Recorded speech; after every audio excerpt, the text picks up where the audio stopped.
জায়েজের আইডিতে কিভাবে order cancel করতে হয় 1 মিনিটে শিখিয়ে দেব। আমি কাস্টমারের লোকেশনে আসছি, কাস্টমার ফোন বন্ধ, ফোন যাচ্ছে না।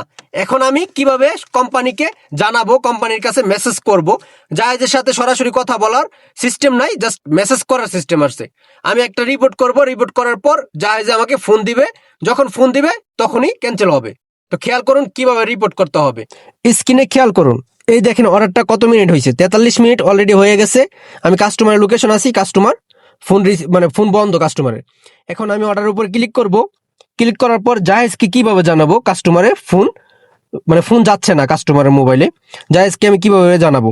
এই যে সাপোর্ট আছে, দেখেন খেয়াল করুন, সাপোর্টে ক্লিক করব। সাপোর্টে ক্লিক করলাম। ক্লিক করার পর এখানে সবকিছু দেওয়া আছে, যখন যেটা লোকেশন চেঞ্জ করা লাগলে লোকেশন চেঞ্জ করা যাবে।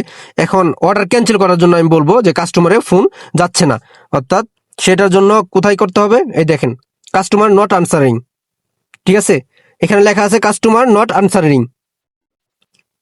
তো এটার উপরে এখানে ছোট্ট একটা চিহ্ন আছে, খেয়াল করুন, এই ছোট্ট চিহ্নটার উপরে আমি কি করব, বরাট করে দেব। এই যে ছোট্ট চিহ্নটার উপরে ক্লিক করছি।